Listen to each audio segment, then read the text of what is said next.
The wolves that stalk the stars. Records which remain about the transition of command in the 6th Legion indicate that things went generally smoothly, at least at first. That their Primarch had been the second recovered was a matter of both rejoice and some pride within the ranks of the Legion, and that their new lord was of barbaric mien was perhaps a less consternation to them, given many of the individual Legionnaires' origins, than it otherwise might have. Russ also was charismatic and really inspired awe among those he had been given to command, and in a legion which already respected strength over perhaps anything else, here was a warrior whose strength exceeded any of them by a degree as to seem almost absurd in comparison. Ratvin relinquished command to his Primarch, perhaps grudgingly, but without open challenge, and if the presence of the Vargir, who Leman Russ had ordered dispersed partly throughout the ranks, was cause for some resentment, it was quickly made known that both Russ's rule was not to be questioned, and that the Vargir were more than willing to offer themselves in single combat to decide any argument over the matter. Before any acrimony could fester, Leman Russ in his wisdom determined to take his legion into battle so that he, his kinsmen, and his Gene sons would spill blood and face death together, and so be forged anew as one, or, in his words, as the strands of the iron are twisted and hammered together in the forging of a killing blade, so shall we be. I and my oath sworn have been until now the wolves of Fenris, and you, cousins of my blood, the wolves of Terra. Together we shall become the wolves that stalk the stars, and the beasts that crawl and feed in the darkness of the void shall come to fear us, and know themselves hunted. The target for this first campaign undertaken with his legion had been carefully selected in a council with the Emperor and Horus, and would prove for the 6th a true test of its mettle. Their target was a sector of the expanding frontier known as the Wheel of Fire to the galactic east of the Segmentum Solar. It was a sprawling wilderness of erratically transiting star systems and burning nebula, racked by frequent ion and imperial tempests, and home to at least a score of Xenos-occupied worlds, many under the dominion of the orcs, and thereby a source of periodic drift space hulks and marauder attacks into the nascent Imperium. Human occupation in the region was scant, viable resources few, and the cost of pacification projected to be high. For this reason, the Wheel of Fire had so far been left alone, save for a few probing raids. But now the Grey Crusade sought again to expand towards the far larger and more dangerous prize of the worlds beyond Sepharina, an area itself controlled by a vast orc empire. The threat of the orcs of the Wheel of Fire attacking at the Grey Crusade's back in support of their kind was a real one, and to negate that threat, the Six would take the Wheel of Fire and purge it, regardless of any cost they would pay. The Wheel of Fire. Under the guidance of the renowned navigator Durlan Osatali, the 6th Legion fleet, reinforced with new strike cruisers dispatched from Mars but shorn off its human auxiliary regiment at Leman Russ's direct order, drew its plans of attack against the Wheel of Fire. Russ's decree was that they would mount a rapid series of assaults on key worlds, focusing on pulling apart the orcs' dominions and isolating them from each other.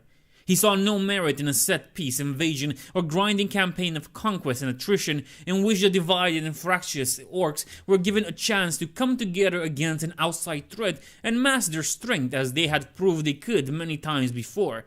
Instead, they would be set reeling, attacked on many fronts at once, and left scrambling to claw back at the shadows.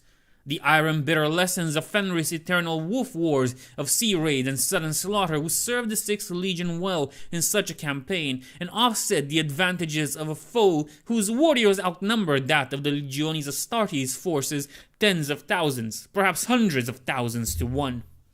Entering the Wheel of Fire as one, the 6th Legion fleet split into a dozen smaller squadrons of various sizes, each dispatched to strike at targets of their own. The largest force with the heaviest ships was under Leman Russ's personal command, and it set out directly for the heart of the orc power base in the Wheel of Fire, a star system propitiously enough entered upon ancient maps of the region as Lucan, where a vast tangled conglomeration of hulk ships and debris had been turned into a ramshackle star fortress and shipyard of sorts by the orcs.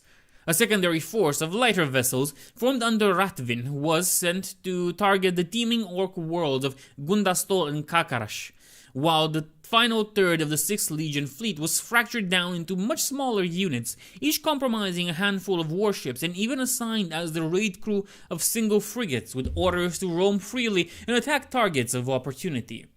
At Leman Russ's command, war came to the Wheel of Fire like a raging hurricane, war the likes of which even the brutal and bellicose orcs that claimed its mastery had never known. Riding the backs of the squalling etheric storms under the masterful warp navigation of Ocelati, the 6th Legion fell upon the orcs without warning. These were no clear-cut, cynical raids, but slaughters and shook assaults, reavings and acts of mass destruction that left the orcs' crude city sprawl shattered and whole landscapes burning in the wake. Provender worlds of enslaved lesser Xenos who provided the greenskins with food and ore were thermo-bombed into ash waste, while the war eds and mechas which led the orcs were singled out and broken. Battles were conducted in the teeth of the foe's strongholds and fortifications were overwhelmed before their garrisons could rally to their defenses.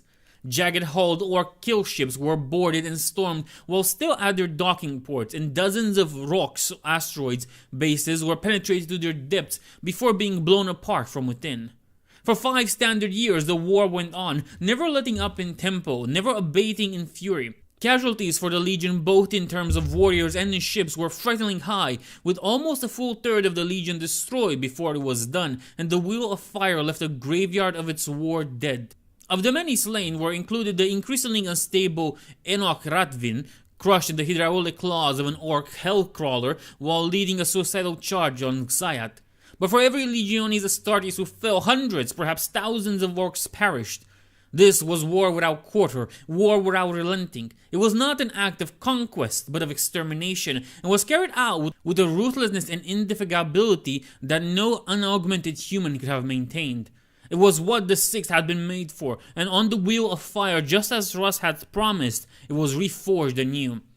The old Enormites and excesses of which the 6th had been accused were themselves made good under Leman Russ.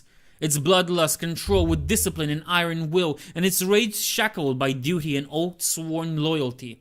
Russ gave his Legion pride in what it was, pride in the power it wielded, pride even in the monstrous violence which lurked within its heart. But with all this, he did not allow them to crave glory for its own sake, nor wallow in the bitter poison of mindless bloodshed. He gave them purpose, and he gave them honor, bleak as it was. They served the Emperor, and that duty was a sacred one. They were made to be the fangs fastened around the throats of humanity's foes. Just as on Fenris, war was ever slave to the survival of its kith and kin, the galaxy would be made safe and secure home for human life, even if the wolves that stalked the stars had washed it clean in blood first.